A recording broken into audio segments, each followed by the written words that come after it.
Okay, how did I catch a child abuser, or how do I say that a crime was committed against my son? In which case, this was how I discovered it. I pulled all of his records and his medical records prior to.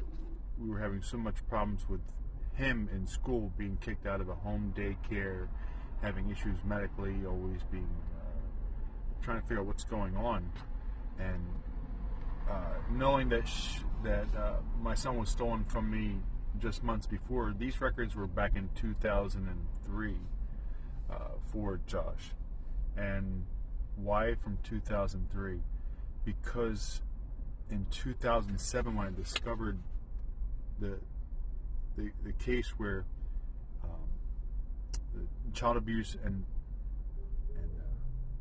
his almost death, this was what I found. This is how I found out. So I'm going through his medical records, and I'm not a doctor. I've never been a doctor.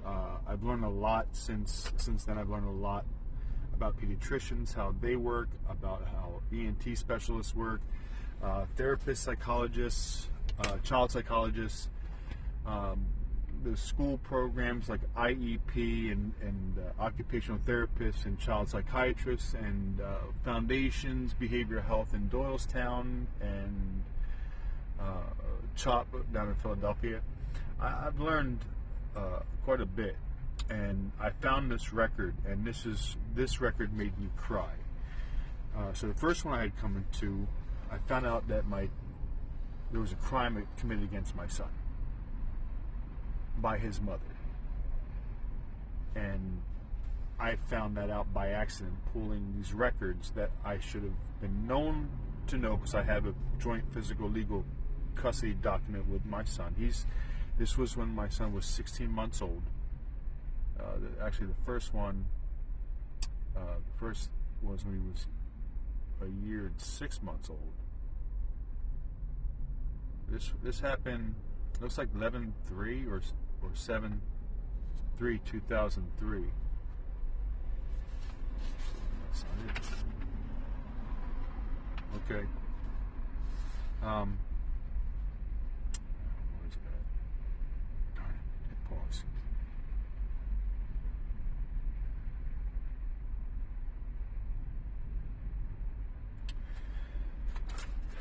I pulled it myself.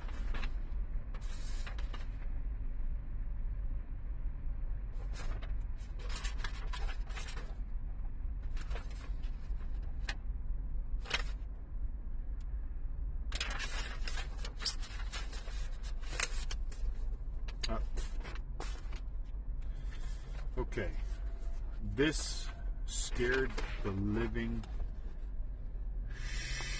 shit out of me. This paper right here, this top half here up, this was, this happened 8/23/03, and this one happened 7/14/2003. So his first lump on his head was in, so let me set the stage. I've signed physical legal joint custody. I went to a lawyer. We both agreed that we were going to do that. We signed off on it. The next day, she stole him from me. That was the first time she stole him. Lied about it to everybody, just from the get-go, just from jump. We were going in one direction with joint physical legal, and then she jumped ship the minute that she signed joint legal, and she stole him from me and then went after my money. I was making six figures a year, and she went right after me and my son. But this is 20 years later. It's 2022. And why am I talking about this now? Because I wasn't aware that I was going to get special treatment, nor my son. So these documents that I have here are official documents that my son was now, with having joint physical legal custody, I was privileged to the information that was part of my son's record. Now, by law, when I found out about the 2 concussions 6 years later, by reading these papers, finding out that he had sustained, there was a crime committed against him, that he there was, the papers will explain it. Now, I didn't see it first off when I first read it because I wasn't sure what I was looking at, but this took a matter of 10 years investigating what was transpiring, what was happening. It was a matter of what happens to a child or an infant that's next to death when they hit their head and then they pass out almost dead, lying limp, and the mother doesn't want to call 911. And this mother decided that it was best to call the pediatrician. Okay, anytime you have, there's I have two records of that he hit his head. The one in July says lump on side of skull, not walking yet. Mom and dad separate. The doctor writes this note. So this is what it says on here. Now this is my son's name.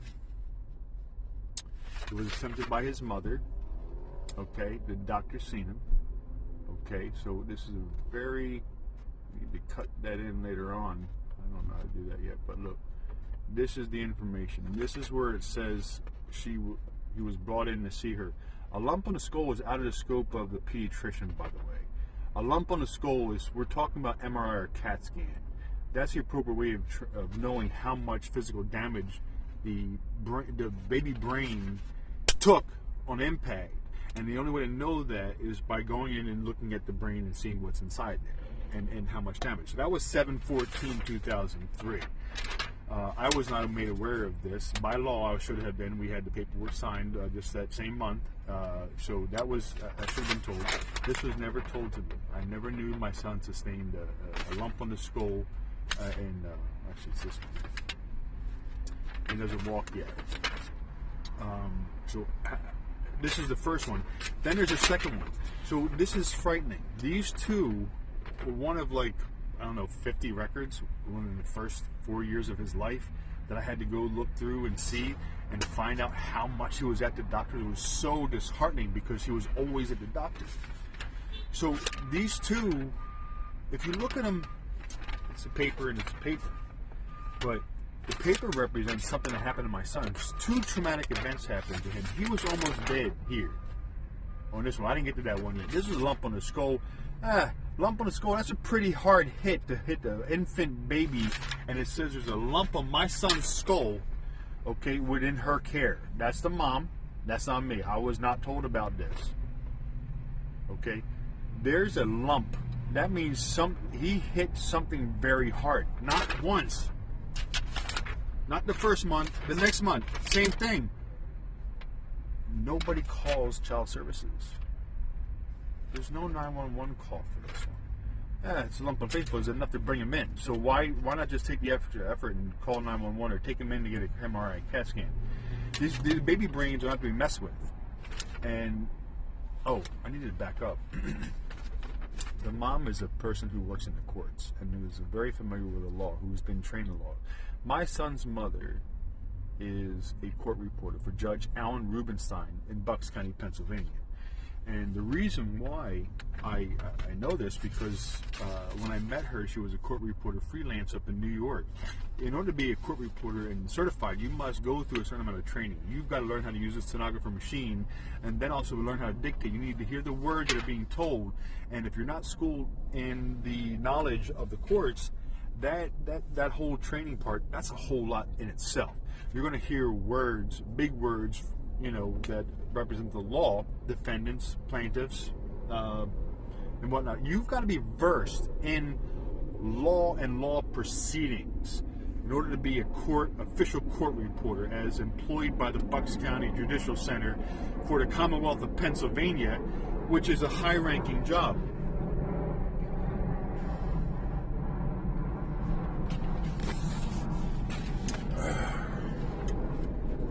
Or position. You federally protected. I found this out now. I didn't know this before. And I didn't know I was going to get special privileges that allow me to, not call this in.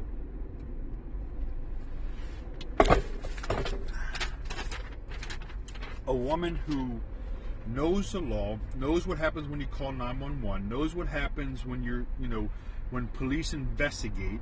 You're familiar. She's familiar with court cases.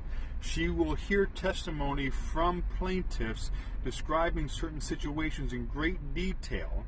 All of these things you learned, all of that was before these accidents happened, before this near death, before the big one.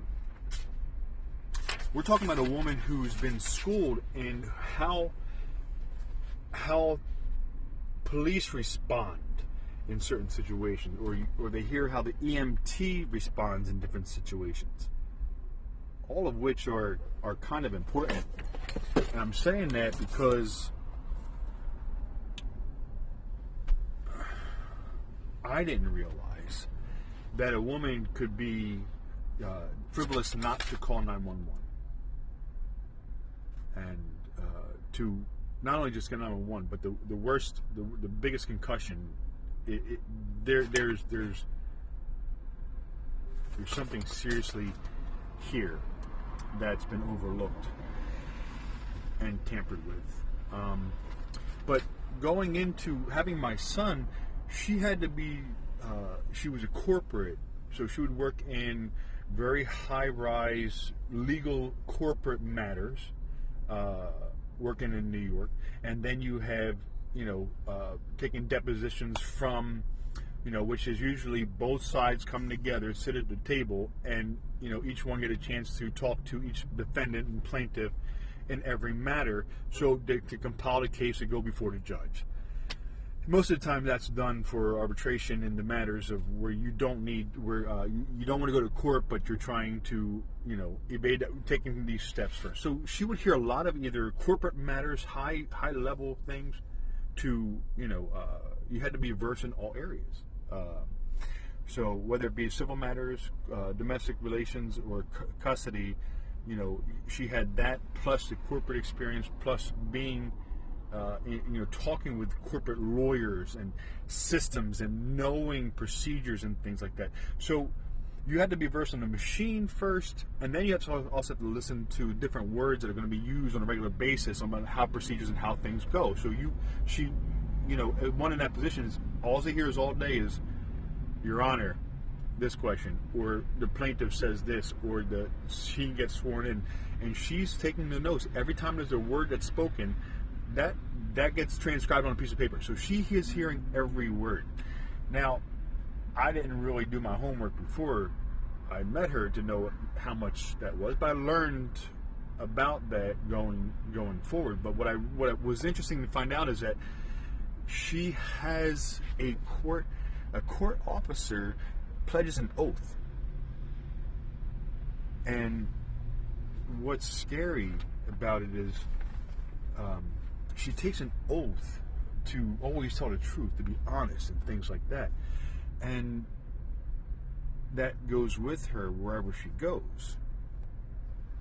So I'm saying that because you have a woman who is very versed in court criminal proceedings, who knows when 911's called, how those phone calls are routed, who has to get involved, what happens next. If this doesn't happen, who gets this involved? Is there child services involved? Is there not? Is there a reason to what the matters are?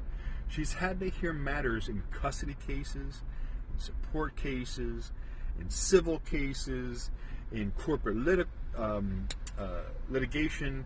So we're talking about someone who has been exposed to such a huge amount of court, like I said, proceedings and wealth of information. Now, this I didn't know ahead of time. This I did not know that how dangerous this just happened to be for my son. Because somebody who's very, very familiar with the law, as what was described in this paper, a normal parent would have called 911. Okay, here's your PSA. So, walking into the two scenarios that my son faced at 16 months old, he suffered two.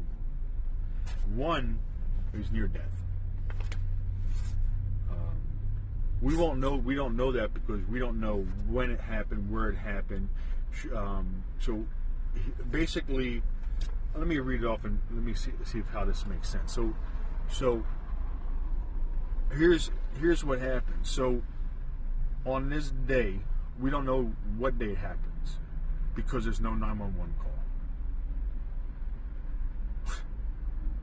On 8/23/03, Josh was 16 months old, and Joshua, my baby boy, 16 months old, he was 25.3 pounds,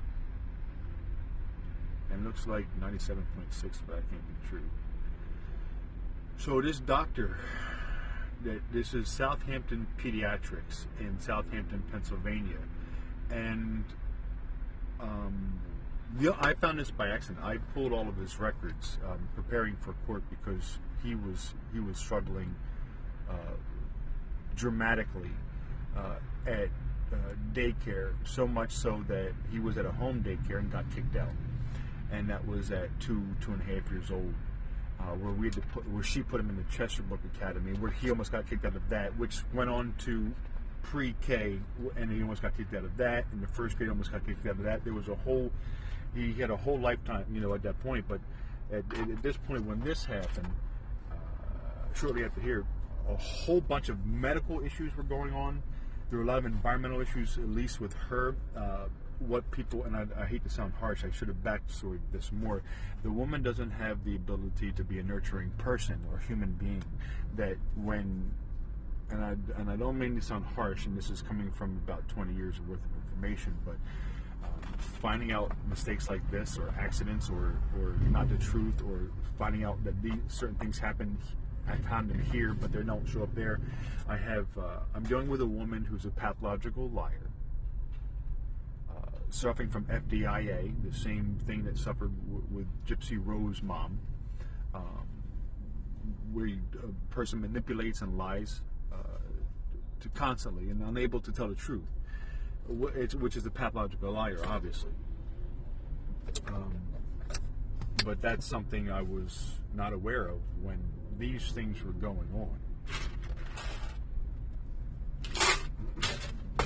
When these things were going on, I was left out of this. I legally had a right to know all the actions, all the things that happened to my son, especially about what I'm about to read here.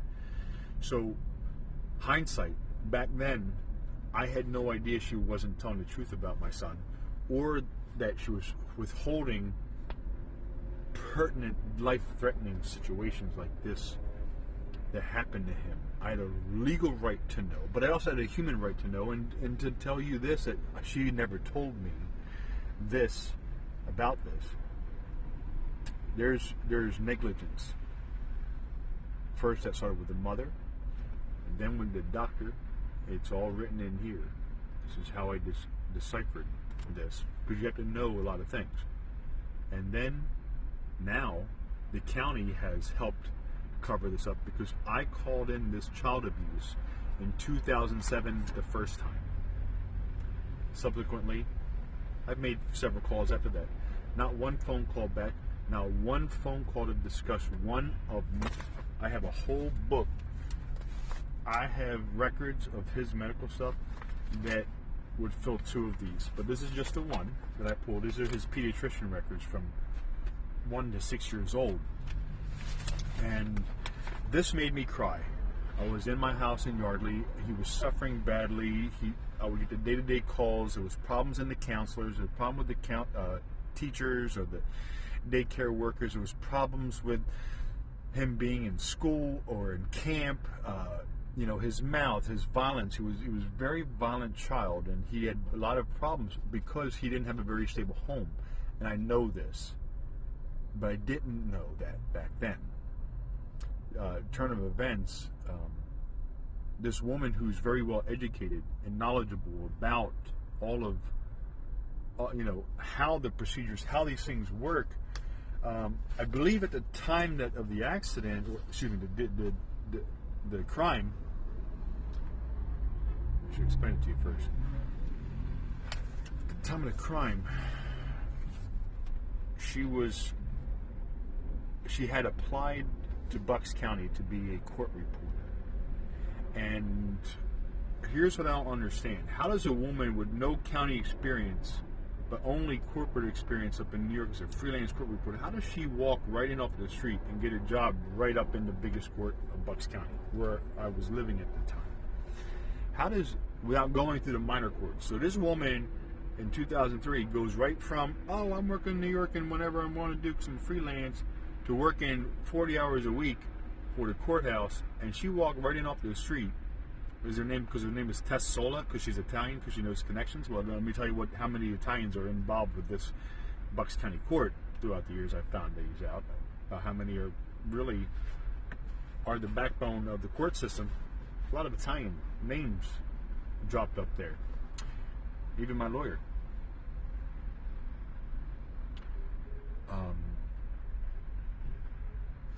When you call, like I did, I called the child abuse tip line after I read what I haven't read yet about his near death and the crime that was committed against him.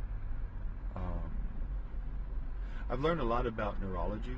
I've learned a lot about baby head development through this experiment. Concussions are really serious and they're life-threatening, and they really are. You know, anybody who either watches football or anything that most sports are seriously, actively focusing on the player's health and figuring out ways to not get those injuries, but yet still play the game, which is great. I saw the changes in the football helmets. They slotted in different places, and they allowed a cushion in the head to move. I learned a lot about this. A pediatrician is not a neurologist. They do not specialize in baby brain development.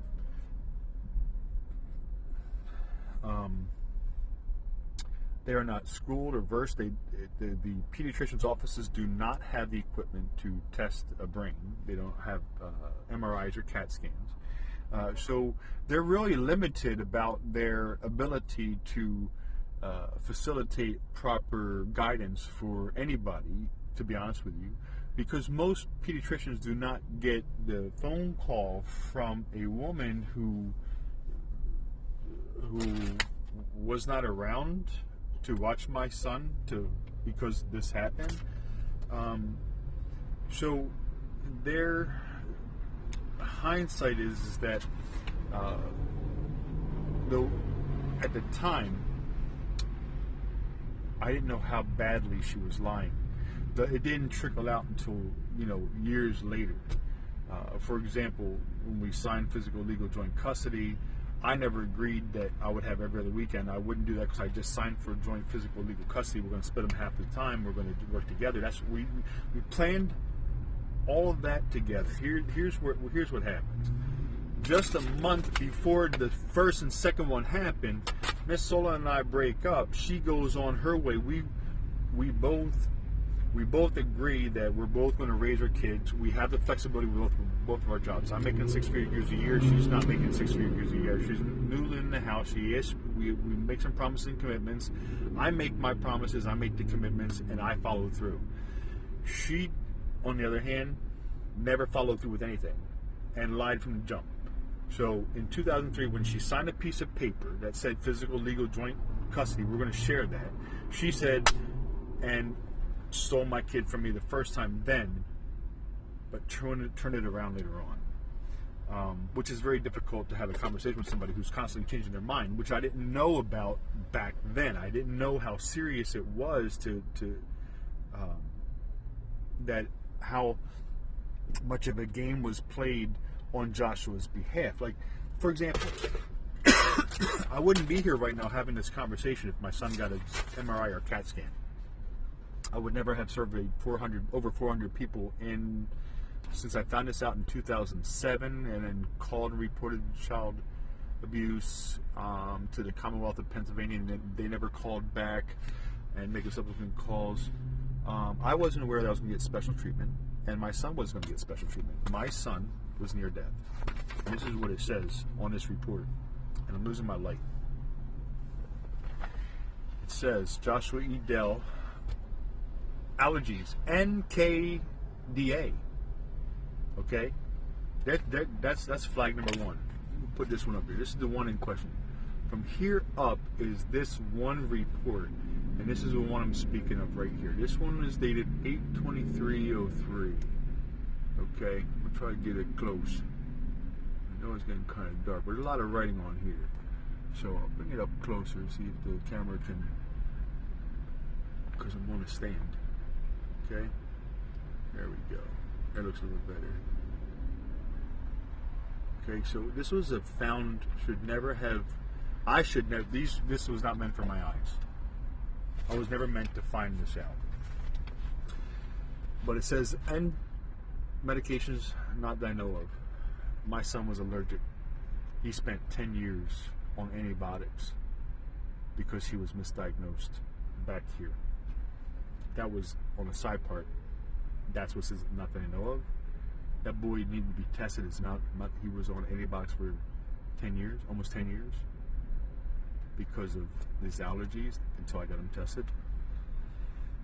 Accompanied by mom. Current medications, nothing's listed. On the top of the page it says, does not walk yet. So I'm here. Please finish this line. Okay, here's where it gets really icky. And I'm going to say this because it's really icky. This was a phone call. This was a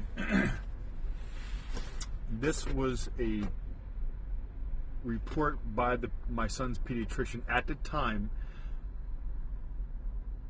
But the time that I requested the paperwork, we had a new pediatrician, so I had to go take the newest stuff that we've had from Lower Bucks Pediatrics, which is another one that I got a problem with.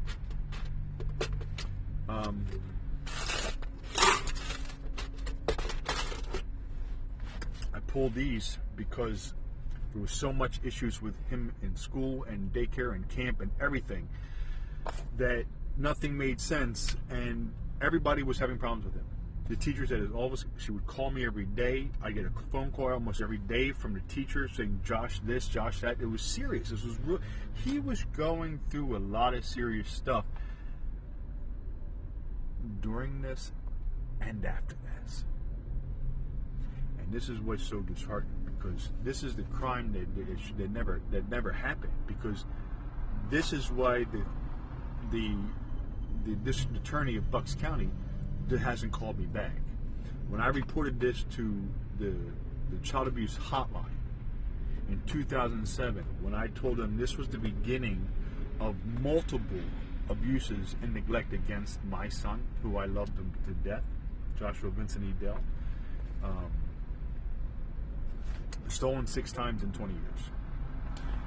But the crime was the mom being so educated and knowing court procedures, she never called 911. She never picked him up and took him to the hospital and had him checked out. Why am I talking like that? Because I surveyed 400 people, and this is how I approached them. And I was a server at the time when I was approached by Diane Marseglius, the commissioner of Bucks County, to keep my mouth shut, or else. When I found this out, I would ask the people, and I said, something's really strange. And I said, this doesn't make sense. When I read this, I cried my eyes out. When I found out that what was on this paper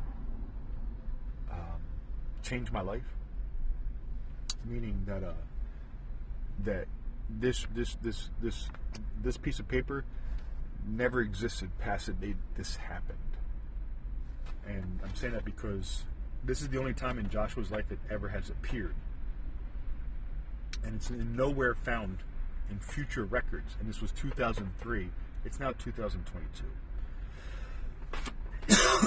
So I surveyed 400 people working in the service, working at Perkins and a few other places that I've worked throughout my life, at lots of different places. And I asked them, I said, if you had a child or were in care of a child, and let's just say they were 16 months old, about 25 pounds, and let's just say you're babysitting them, or you're there, either you have kids or you don't have kids, or you're watching somebody's kid or something to that effect. Let's just say you or any other person.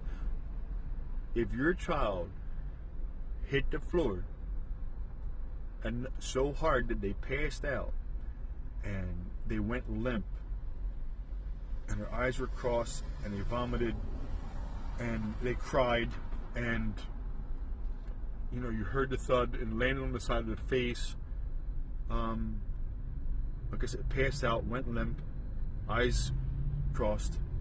I said, what would the first thing that you would do if you were in the care of a child? And those things that I just described, and I've surveyed 400 people, because since I've called child abuse since 2007, the only thing I could do to outlet it was write about it and ask people about it. But I said, what's the first thing you would do? Because I'm just sitting here curious. I'm like, this is bothering me really bad. First off, I didn't know that this happened, and two, where the hell was I? Why wasn't I invited to know about this? Why was this hidden from me? But then I realized there's a crime here. And how do I know that? Because out of the 400 people I've surveyed, not one person ever once said, and I asked them just like that, if your child or the child hit so hard that they went out, that they lay in limp, that they were, and now, what do you do? What is it that a parent does when it happens? And it was kind of magical to find out that let's pause. It was kind of magical to find out that people take those phone calls are uneducated. When I called about the child abuse, I said, these people who answer the phone calls are just checking off boxes, and they're not really qualified. They're not doctors, they're not schooled, they're not educated, and I don't mean this in a rude way. They're not educated in things of medical, which is you should if you're going to answer phone calls for about child abuse. Psychological, they're not doctors, they're not psychologists, they're not pediatricians, they don't have any formal education. So why are these people answering the phone calls for the Commonwealth of Pennsylvania wasting taxpayers' dollars? Because I never got my phone call back from 2007. I'm owed that. So I ask you a question. What would you do? Number one question, number one answer from everybody was always call 911.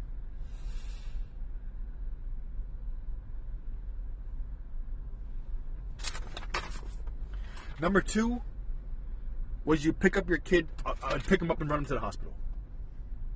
Okay, that's fair, right?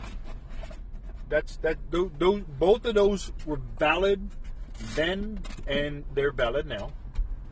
What I don't understand then and now is why didn't anybody call 911? Why didn't she call 911? Why wasn't I informed that happened to him? Why wasn't I made aware of that? So those are some of the questions. So what does one do? I asked. I begged people. So from jump, this was so suspicious, this little piece of paper, because when I first read it, and it said, this is what the doctor was told. Coming hindsight, when you look at it, you ask yourself, who answered the phone when a parent calls and you find out that the kid was on the ground? Who calls a pediatrician up and says, I'd like to schedule an appointment today for my son. He just took a fall. What do you mean? What happened to him? Oh, he went limp. What do you mean? He hit the ground and he passed out? Yes. Okay. We can fit you in house 4:30 today. Hey, Doc, can we fit this 16-month-old boy just took a fall and went limp and passed out, hit his head really hard that he threw up, eyes rolled back, and said, Doc, can we fit him in around 3:30? Like, what's a good time to do that, Doc? Who took that phone call? Where does it say that on this paper? Because I want to know what person in their right mind said, let me bring this child into the doctors when we don't have the proper equipment to handle a concussion protocol or post-concussion protocol. Crime.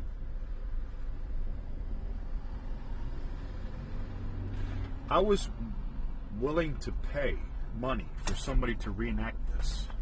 I called the doctor back. I met with the doctor after this because this is suspicious as hell.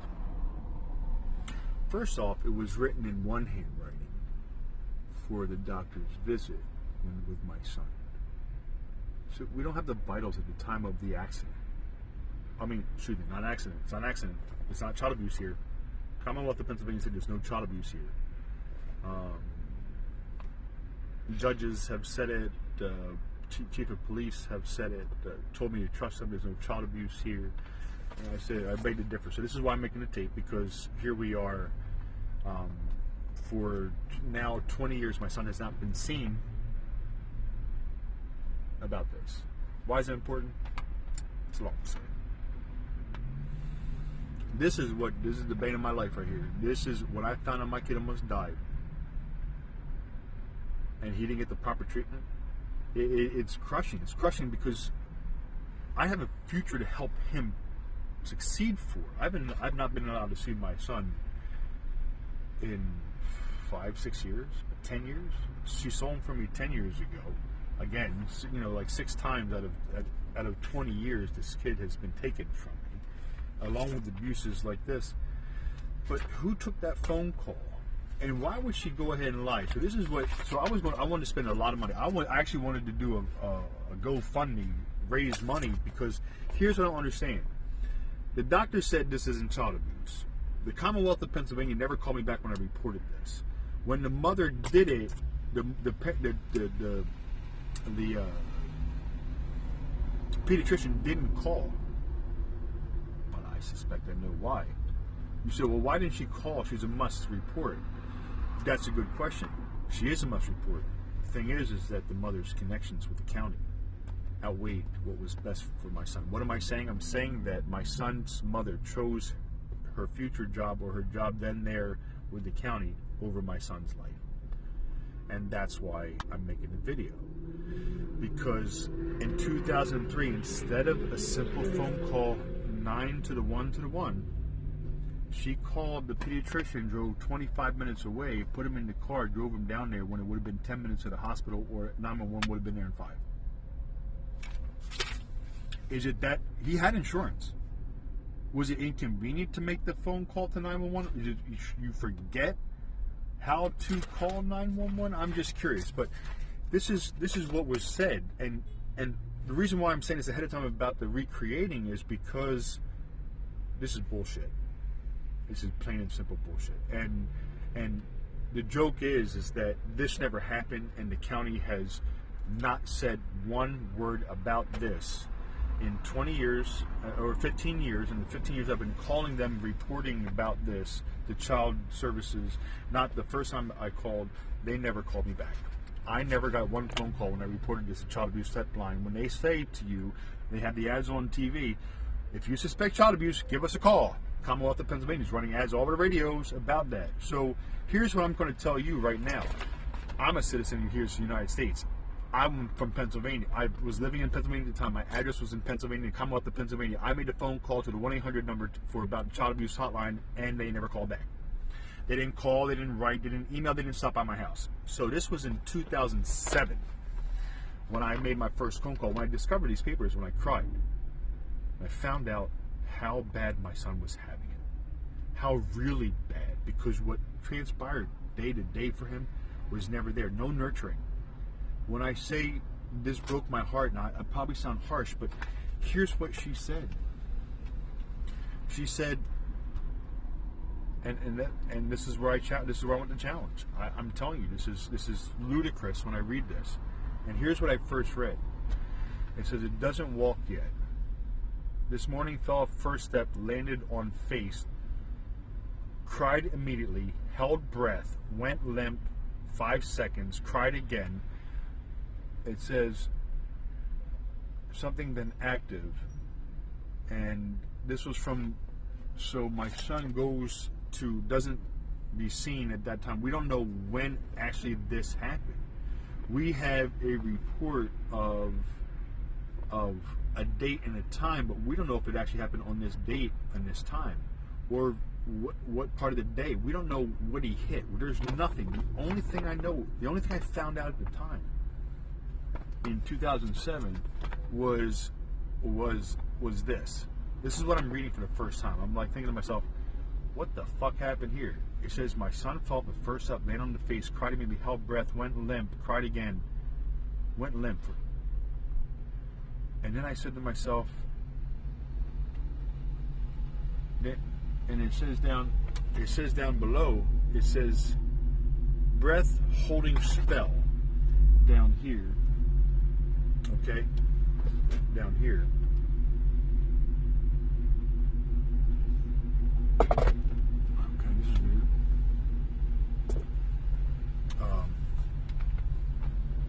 Breath holding spell here.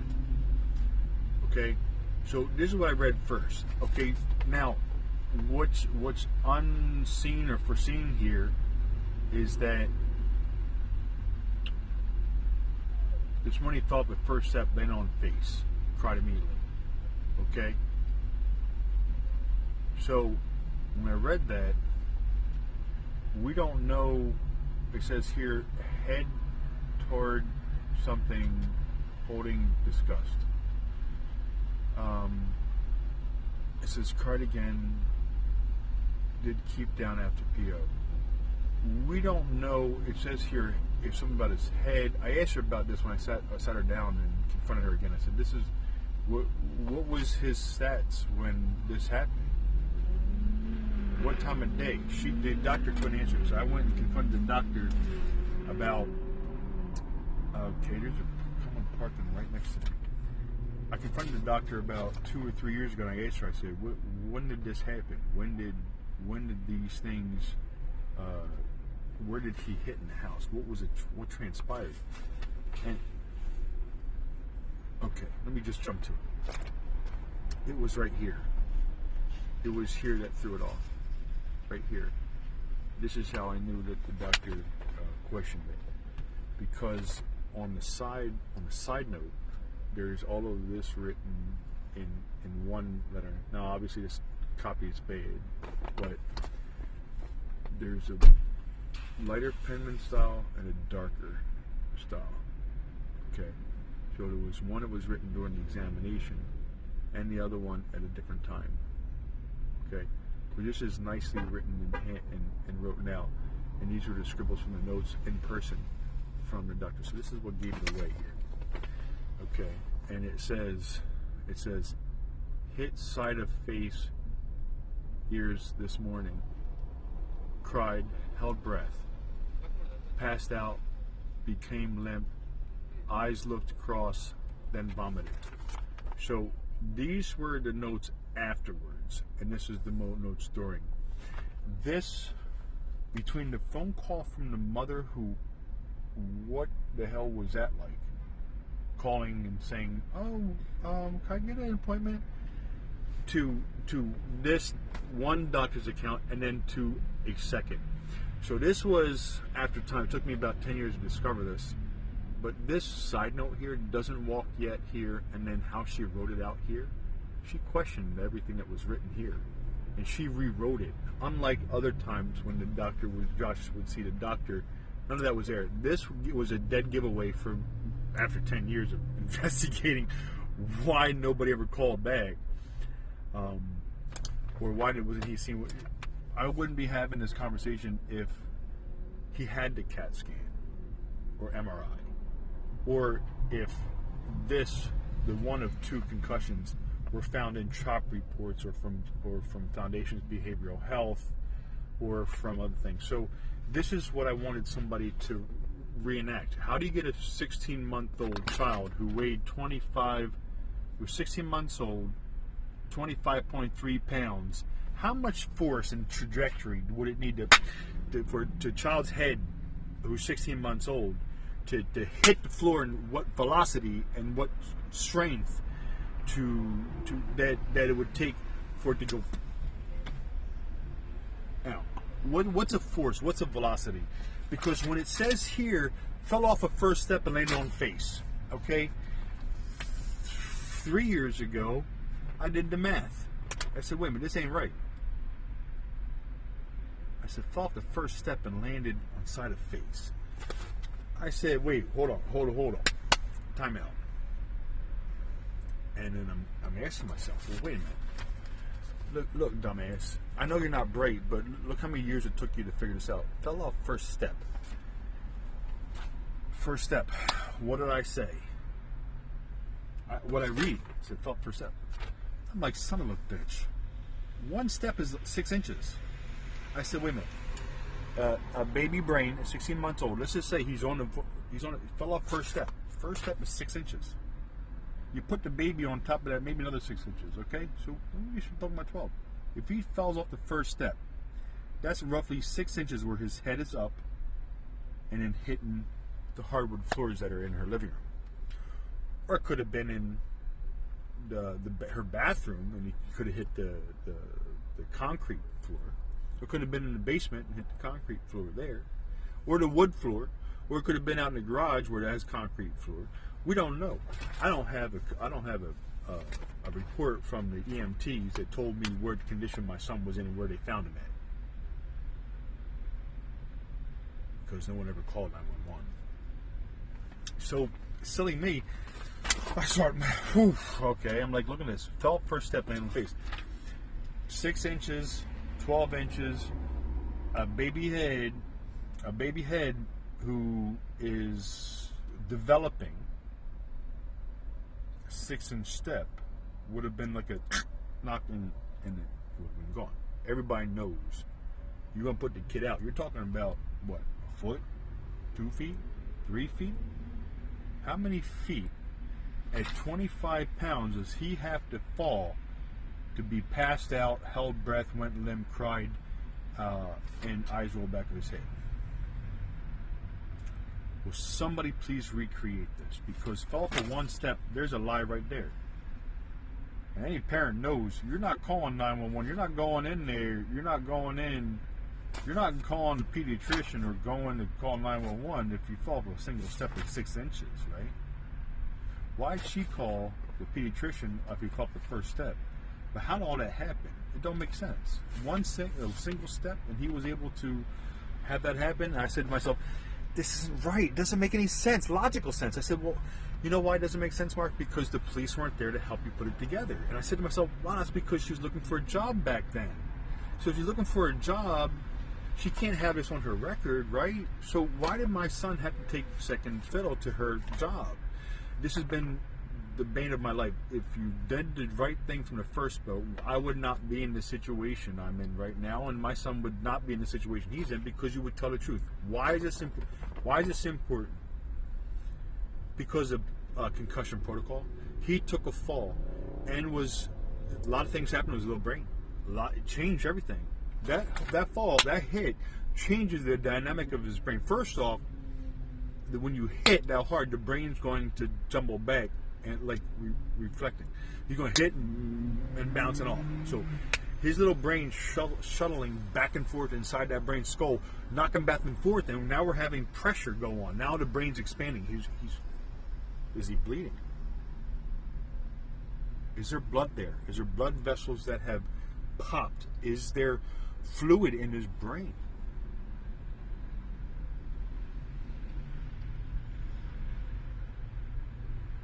But there's concussion protocol. So how do you deal with it? What are the things you do? Well, an MRI CAT scan is usually the first thing you do. Then you got to monitor it. And you got to check for. We don't know his vitals. We don't know the time of day. We don't know if it was daytime, nighttime. Was it last night? Was it the night before? She ended up calling next day and say, "Oh, we still got a bump. Let's call the doctor." We don't know. We don't have an actual time, date, stamp issue with what's surrounding this. Why is this important? Because CHOP never found out about this, trying to investigate ADHD. Now, why is that important? Because one of two concussions never made it to CHOP for the evaluation on a baby brain who needs ADHD medicine. This never showed up. she illegally took him.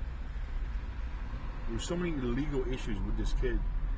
And the legal fact that I was supposed to know about this, I should have known. I had a right to know. And she broke the law from jump. She said, fuck the law, fuck you, fuck, I know we have, and there I go my mouth.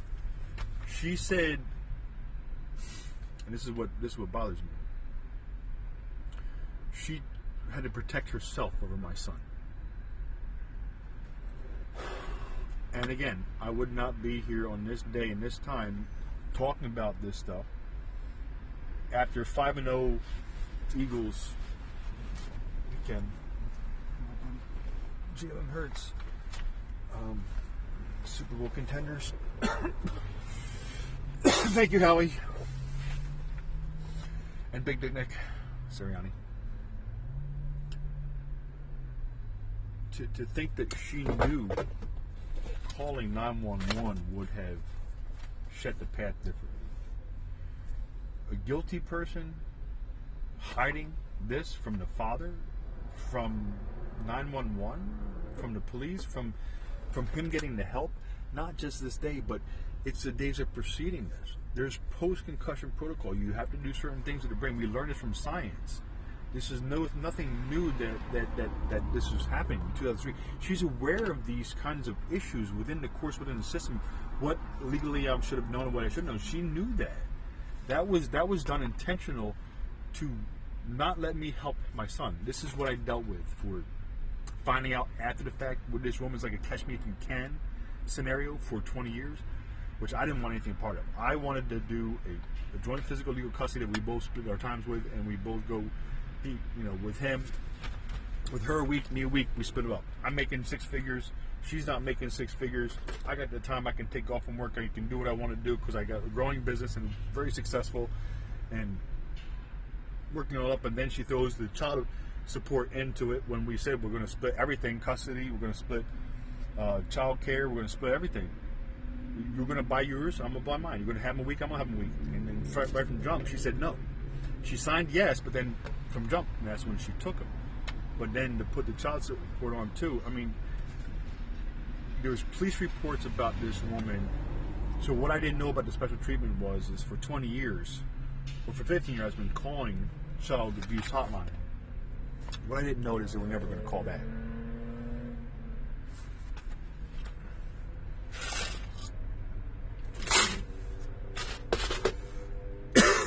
What I didn't know was the whole county does not want to talk about this. The whole county, nobody has ever helped me help my son. Now, why am I saying that like that? Because he's never know. He don't know how bad.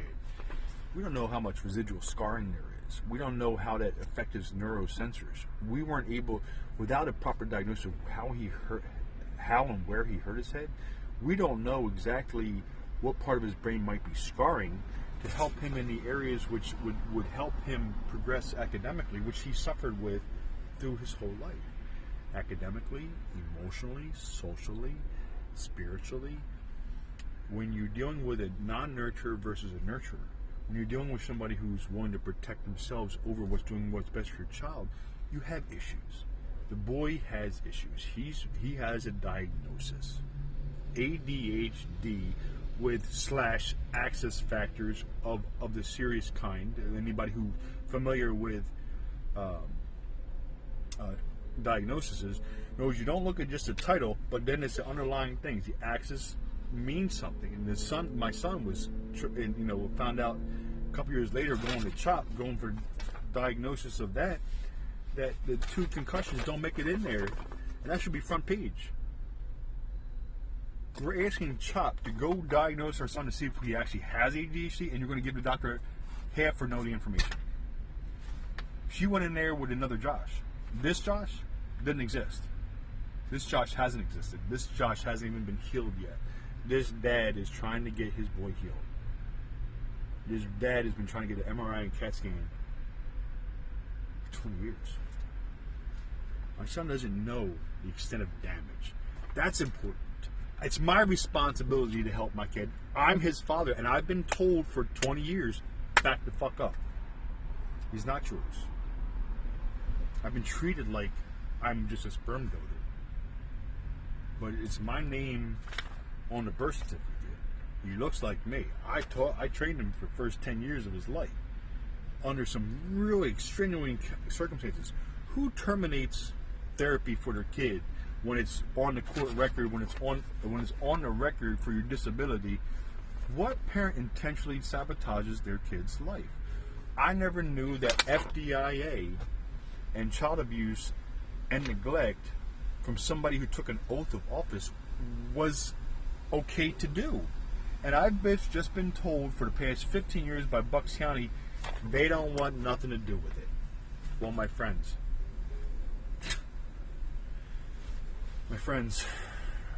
this was child abuse. This was child abuse. In its form, in its kind.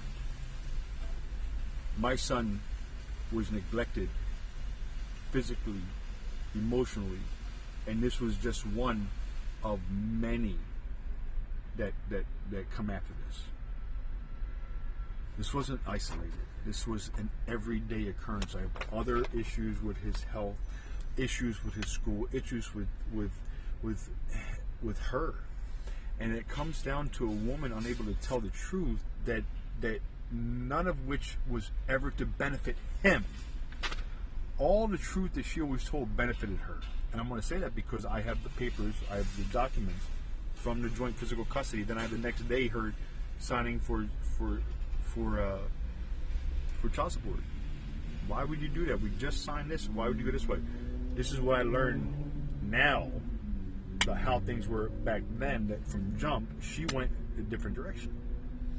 Now, mental illness has been the common thread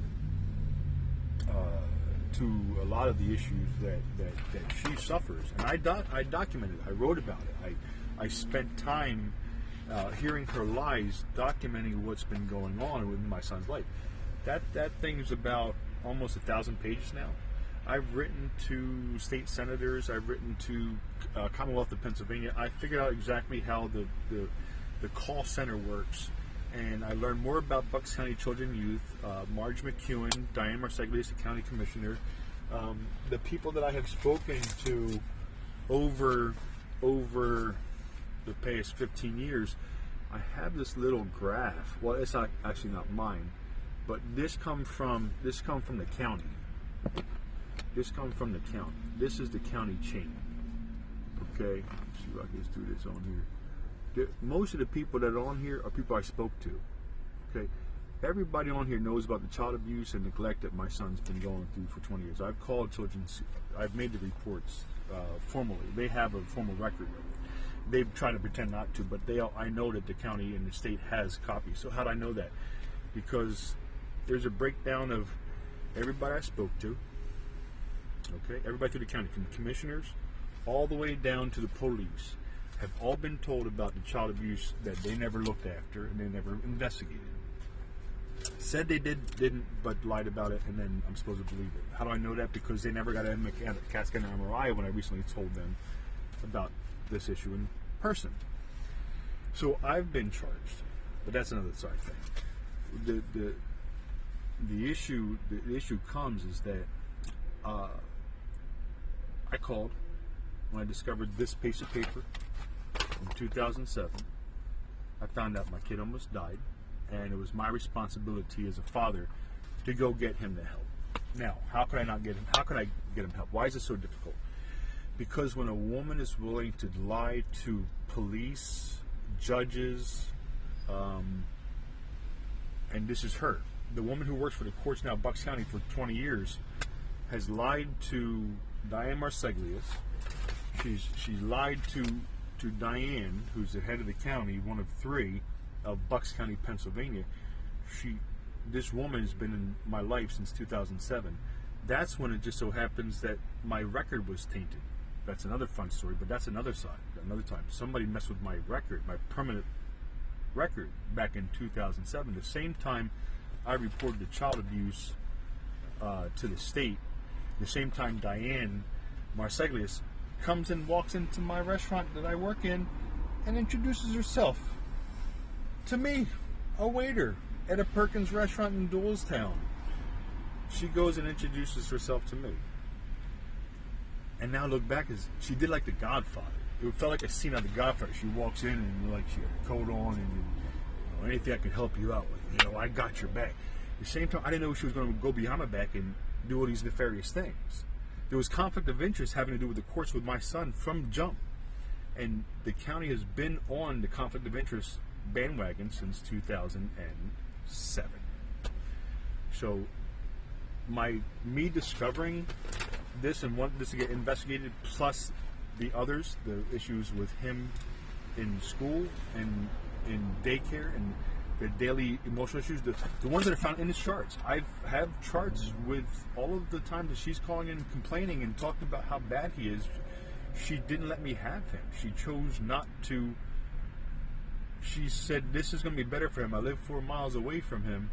It'd be better if I don't see my own son, but let her boyfriend watch her son. Look, it's a whole game thing. It's a traumatic thing, but when you're talking about a woman who can't tell the truth, even when it's in writing, even though you have proof in writing and you can't convey that to the appropriate people, that the kid almost died and had brain damage, and how much brain damage we don't know, because cop said there's no damage there, Mark. We don't have any physical evidence. I said, officer, did you do an MRI CAT scan? He said no. Then how do you know you don't have physical evidence, officer? So when you're being lied to by the police, telling you that there's no child abuse there and I should just back up and leave, and I'm threatened and intimidated and pushed out of Commonwealth of Pennsylvania because I brought them more records about the child abuse, and when I'm forced by the police back into my car and told to get away, never come back, and I make videos about that, that's pretty much, which happened last year. It's pretty much tells a story about a county who does not want to talk about my son, the one I'm responsible for, the one that I love, the one that I helped raise, the one that I've been fighting for 20 years.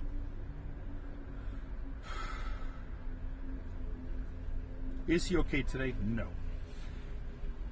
Anybody who studied FDIA, fictitious disease imposed in the other, otherwise known as Munchausen syndrome by proxy, knows that it's the most dangerous type of child abuse, emotional, physical. Look it up. I did. FDIA, what I believe she suffers for not being able to tell the truth about simple things.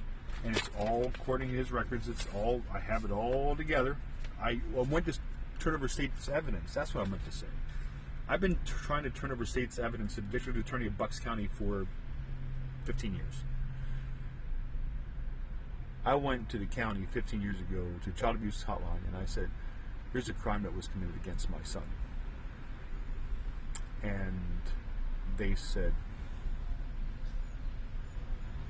she's ours. I had no idea I was going to be left in the cold. They had a responsibility to call me, email me, text me something back in 2007. They had a responsibility to me to come back and say, Mr. Edel, show me these notes. Let's talk to me about what you have going on. I would have said, the woman can't tell the truth. She's giving him the wrong things for breakfast. He's doing the wrong things in school. He's kicking, biting, punching. He got kicked out of his first daycare, home daycare at that, not a corporate one. And then he almost got kicked out of the next one, Chesterville. And he almost got kicked out. So having that conversation, knowing how badly he was suffering, hearing that day to day, her inability to, her choices for breakfast were wrong, her choices for dinner were wrong. I'm not trying to sound like I'm a mean person. Now, mind you, I'm a nurturing man who's raised plenty of nieces and nephews and been around kids for 15 years before he had his own kid. 17 years before I had my own kid. Nieces, nephews, church people, very experienced. I'm a nurturer. I'm a protector. Especially when it comes to trying to protect your own, and you can't. And you're watching somebody abuse your kid, and you can't. You know, you call the police, and I got the police reports in here in my bag too. I got the police reports in here. I got, of all the times I had to call the police on her, in her false accusations, and her lies, and her mistruths. But with a woman who's unable to tell the truth, the biggest thing, my issue was with the county, is their due diligence and their inability to do their job. And due diligence is one thing. Look, when the phone call was made to the child tip line, that phone call goes to the 1-800 number, and it goes to a main centralized, and then it gets divvied out by region and then by county. So my phone call that I made in 2007 was logged with the Commonwealth of Pennsylvania. They have a record of my call. There is a transcript of my phone call. There is also a written from the person taking the call that was done. They have it on the record. They have it. So I found this out recently, that the call goes to the call center, then it goes to the regional area, then it goes to the local area, then it goes to my county. Marge McEwen is the head of Bucks County Children and Youth, and she was at the time of the call that I made for that day to them. So she was routed that information. That went from where's my grave in the county. County graph. This was, the call was routed to Marge McEwen and Children and Youth. Okay, but who's over Children and Youth? Diane Marseglia is the one who made her introduction in 2007. So when that phone call went in, it landed, according to, this is coming from the state, they told me the phone call goes to the 800 number first, routed to a intake. Like I said before, the intake people have no education in any of those things. Not psychological, not medical. They're just answer takers. So you have these people who are on the line, no experience, writing stuff about things that matter. There's a problem. That needs to be changed. Because when I recently talked to them, they told me they're not educated. They don't know about medical. They don't know about psychological. They don't know about physical. So why are you answering the phone? You're not a social worker. Who are you that you... And because every time I ask them, I said, do you know what FDIA is? And they say no. And I tell that to every report, every cop, everybody I've spoken to, state police. I ask them, do you know what FDIA is? And they say no. How is the most lethal, dangerous form of child abuse out there, and the police and none of the social workers know anything about FDIA? And why are they answering the phones if they don't? Here's my issue. So I don't get a phone call back. So Diane gets a phone call, or Marge McEwen gets it down to her level. They don't go forward. Why? Because it says Tech Lasola, court reporter for Judge Alan Rubenstein on it. Is that why I never get the phone call back? And why didn't he tell me I was going to get special privileges? Why didn't he tell about Josh? All right. Why did Josh get help? Why didn't he get the MRI? Why didn't he get the CAT scan? Why did he get special treatment? Why did I get special treatment? Why didn't I get the phone call back? How come it never got investigated? It never got investigated because conflict of interest. Even the county had a choice to call in another county to help investigate, so that there's no choice in impropriety. But here's the thing, they were already in deep with conflict of interest, assigning their court judge, Alan Rubenstein, the judge that she worked directly for, as my judge. That's a conflict of interest. So they was already on conflict of interest.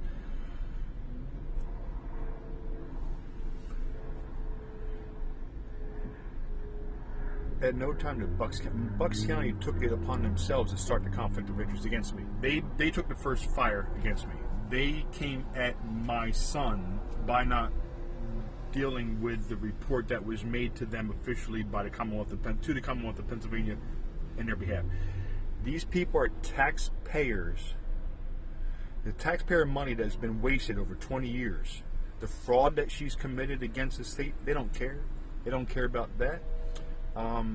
What I don't understand is why I never got a phone call back. Why wasn't I able to help my son? Why did the system fail for this middle-aged white woman working for a judge, and other people in the inner cities don't have that same luxury? But my question is, why didn't they, out of proprietary, why didn't they eliminate that and say, look, we're going to get Burlington, we're going to get Philadelphia to enter into this and help us help you, Mr. Riddell? They didn't do that. They didn't do that when I needed help from the county to dealing with her mental shit for our custody stuff. The police were called 2 months after our signing. I was back in commenting that she's committed contempt. I have it on a record that she was committing contempt against our custody order from the jump. And she's getting away with this because she worked in the system.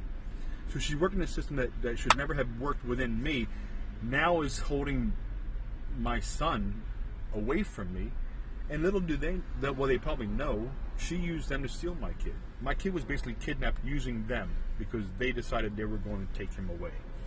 That was their best choice of action. Now, mind you, I don't have a history. I'm a loving, church, Bible-believing, born-again Christian, which have been forgiving this woman who did that.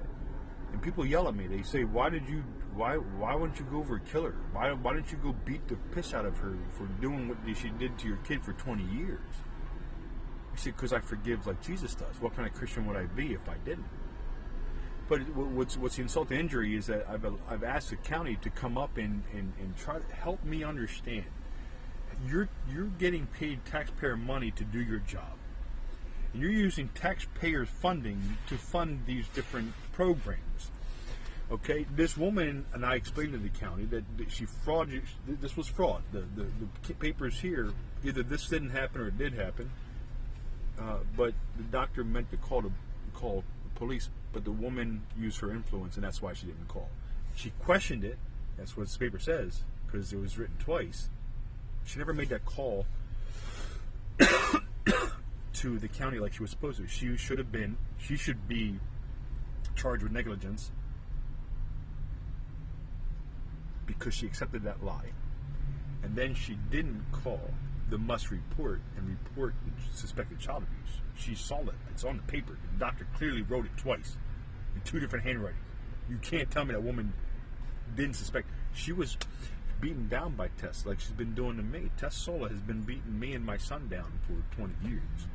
And I'm sitting here saying, yo, y'all didn't do your job in 2007. And since then, not one time. So how is that any of that my fault? I'm looking at it this way. Taxpayers paid these people to pay attention to these details. I go to them as a good law-abiding citizen and say, hey, listen, I need your help. I want to report a crime. I'm here trying to report a crime. I do that in 2007, and they never call me back.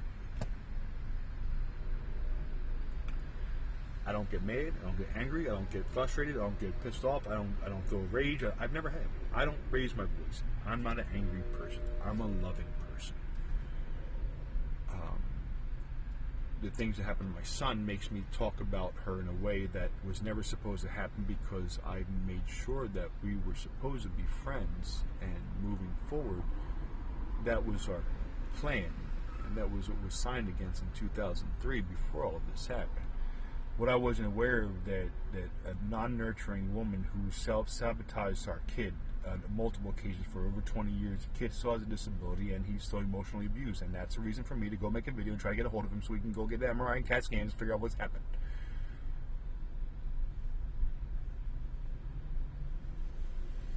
The county is responsible to taxpayers. The taxpayers should know.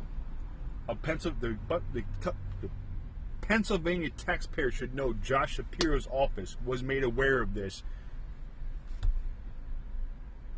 Tom Wolf's office was made aware of this. Bucks County Children and Youth was made aware of this. The regional area for child abuse hotline, I made those reports. I called the county. I spoke to administrators. I spoke to everybody that you saw on that chain. I made everybody aware. Everybody knows it. Why couldn't they come help me? Because I made something up about my son? Or is it because after 15 years of never getting a phone call back, as long as it didn't happen, there's nothing to charge her with, right? So she gets away scot-free. This is great. This is great news. My son's life gets to suffer so she can have a career.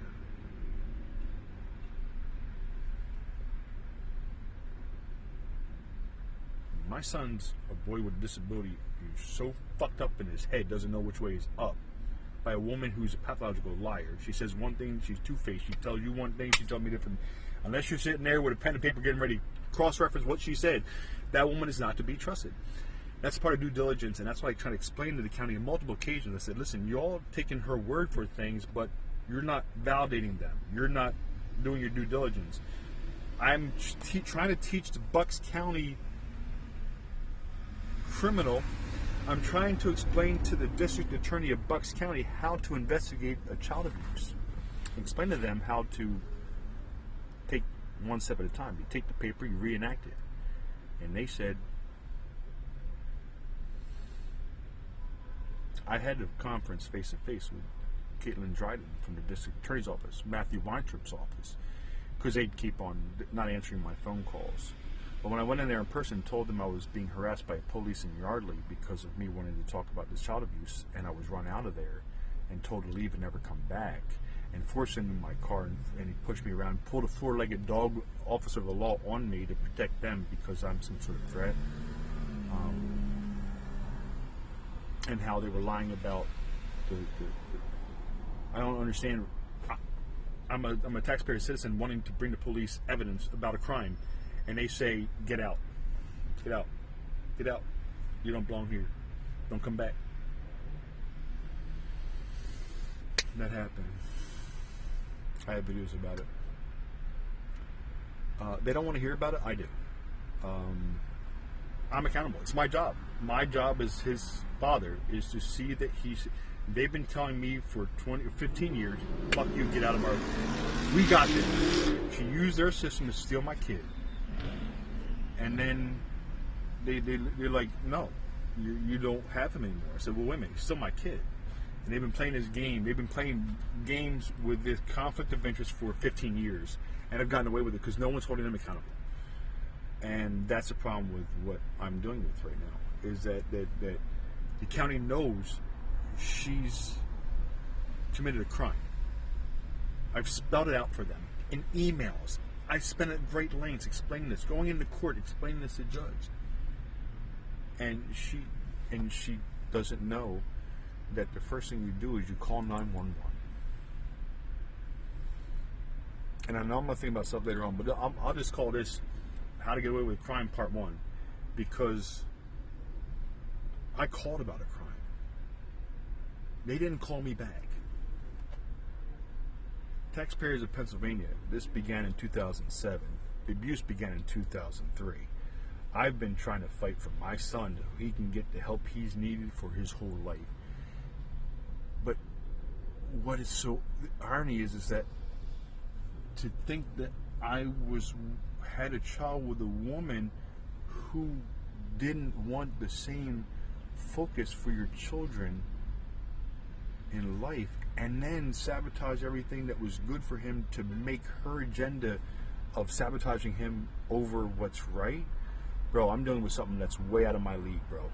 I can't. I don't know how to deal with it. I don't know how to deal with a woman who rather see her kid dead and not succeed and not have the help he needed, which he never got, all so she could say, screw you, Dad.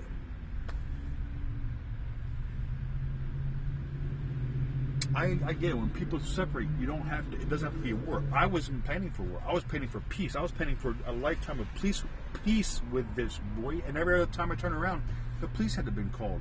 She's doing this wrong. She's doing that. She sabotaged. This woman knew what she was doing, and I never reacted to her. I never went to her house in angry manner. As a matter of fact, a couple years ago, I went to her house, even though after she stole him from me, went to her house with 2 bottles of Apothic red wine and gave it to her as a peace offering. Said, hey, let's begin again and start new. Then I texted her the same thing. Then I messaged her, you know, this woman doesn't know her ass from the hole. She lied to judges in front of my face. She's lied to court officers in front of my face, even when I could show them in writing that what came out that mouth right there is not what she said here, and here's the proof. And they say, but this, there was so much of that going on. It was never a fair fight, and that's what I don't understand why Bucks County from jump just didn't bail, take my case and go here Philadelphia, here Montgomery County, here Allegheny County. That would have been fine. But from jump, they went on the attack on me, which I don't get it. I'm not the one.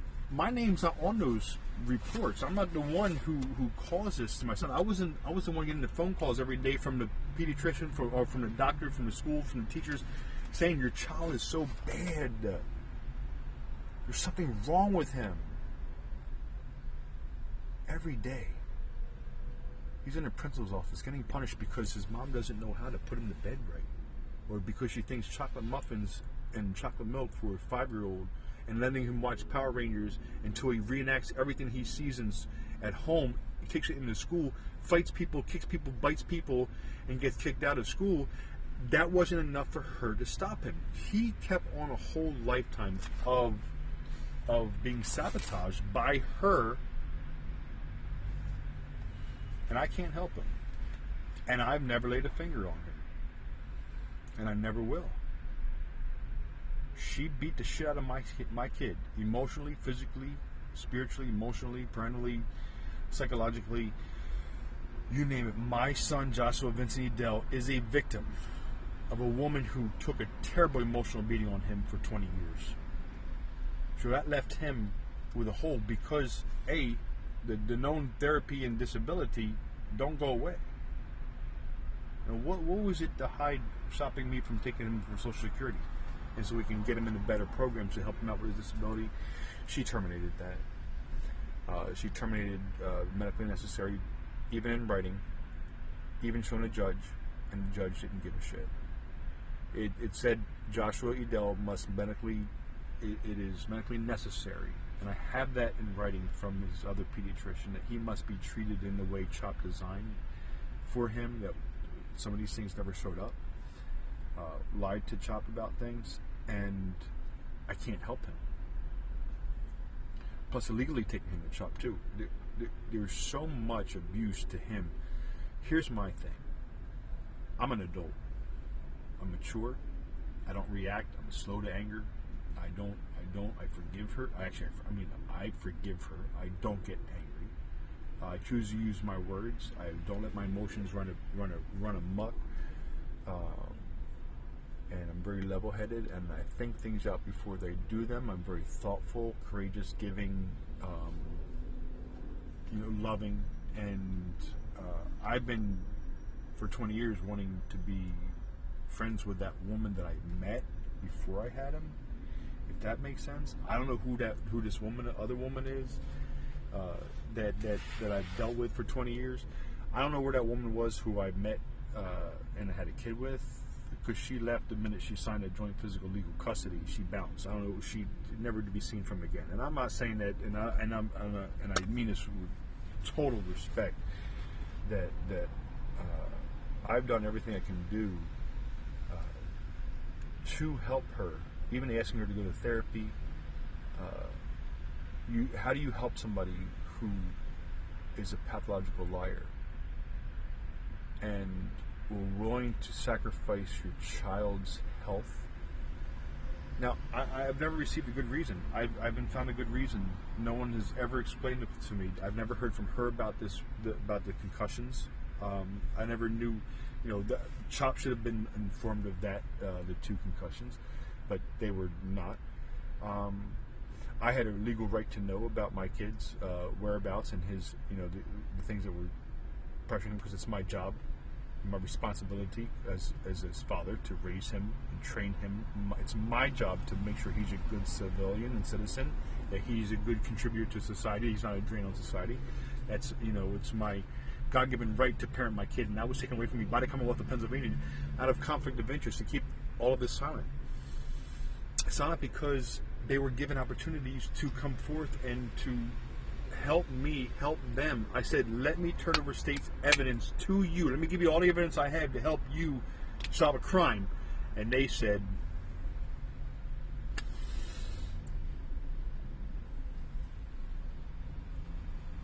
So the thing is that I love my kid, and I forgive everybody what happened. I know this woman has done a terrible upsetting of this county. I cannot believe that the county turned their back on me, and they decided to charge me with harassment, ruin my credit, ruin my home life, all for protecting this woman. Because I went to go knock on my son's door to go have a conversation with him, just like I'm doing now, to inform him of all of these things, and I've been forbidden. The minute I did, the police called on me. I'm 52 years old. I don't have a record. I've never been in trouble. I recently was in jail because I put a warrant out for my arrest because I went and knocked on my son's door to talk to him, but he wasn't home. So I was arrested by mail. I wasn't Mirandaized. I was not fingerprinted. I was arrested by mail. After I was harassed by Officer Glock in Yardley Borough Police Department. And when I told Lower Makefield Township that and the Pennsylvania State Police that I was harassed, and the FBI, none of them wanted to open up a case about the issue, about how I was harassed by the police, what Officer Glock said to me, how he pushed me around, how he shoved me back in the car, how he was angry, and how he was forcefully putting himself in me, then lying on the police reports. And here I am thinking, what the fuck do I do? When the police start lying about what's on the police report, and then none of the court proceedings have happened the way you're supposed to. I went to my public dummy and told him all this evidence about how I was there, how I went to the house, knocked on my son's door, they weren't home, I left. Did I say that again? I went to my son's mom's house, knocked on the door, wanted to talk to my kid. They didn't answer the door, and I walked away. I got in my car, left. I got arrested. I didn't know that, but I got it by mail. There's a lot of nefarious things that have happened. I'm tired of it. I'm not in it for them. I'm in it for my kid. I'm saying this about them because when I went to them before all of this, my shit happened, I went to them and said, I want to come forward to tell you about a crime, and they said nothing. Not in 2007, 8, 9, 10, 11, 12, 13. I've never got that phone call back. I'm not the one who's wrong here. The taxpayer should be angry that the Commonwealth of Pennsylvania allows this sort of filtering of people's status of being close to a judge to not smell the test. How does she get special treatment and my son doesn't? Why am I living in my car right now? Because a policeman last year told me to get out, and then they send when I called Diane to ask her about what's going on, she sent the sheriffs at my house to intimidate me to get me to stop calling her to fight it, because she's the one who told me to call her if I have a problem. So I did. I said, look, why is all of this conflict of interest going on under your roof, under your county? And she said, fuck you. She sent the sheriffs to my house. I have the police. I have the court document that states that she got a phone call from me, so they sent the sheriffs. I was in Atlanta, Georgia, when this happened. But like the Godfather, she sent the sheriffs to my house. I have a court record. I have the records here. I'm not afraid to post them. Anyways, I'm too long now. I've done everything I could do to help my son. I love my son, Joshua Vincent Edel. He's 20 years old. He doesn't know that I've been fighting for him, that I was willing to leave everything behind, and because I was intimidated by the police and shoved out. You know, when they say go, you go, bro. That was good enough for me. I had to take off. I never got the papers about any arresting until I got the warrant for my arrest, and then I spent 16 days in jail waiting for extradition from New Jersey, right here in this parking lot, in this Walmart, because they wanted to talk to me about harassment and stalking. I'm not a stalker. I'm not a... She saw him on paper 10 years ago. And all I did was drive up to her house, knock on the door, no one answered, and I left, and I got arrested. But yet, I can't get them to get a phone call back about child abuse, about a crime that was committed against my son, that he never got the appropriate care that was needed, or aftercare, that these things were hidden and silenced from future events that were required of that information, and they think that I'm mental.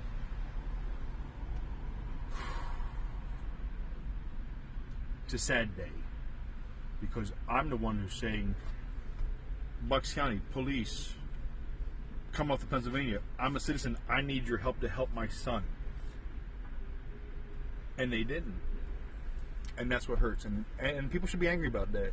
The politicians should know what kind of system is being run here, how we're able to...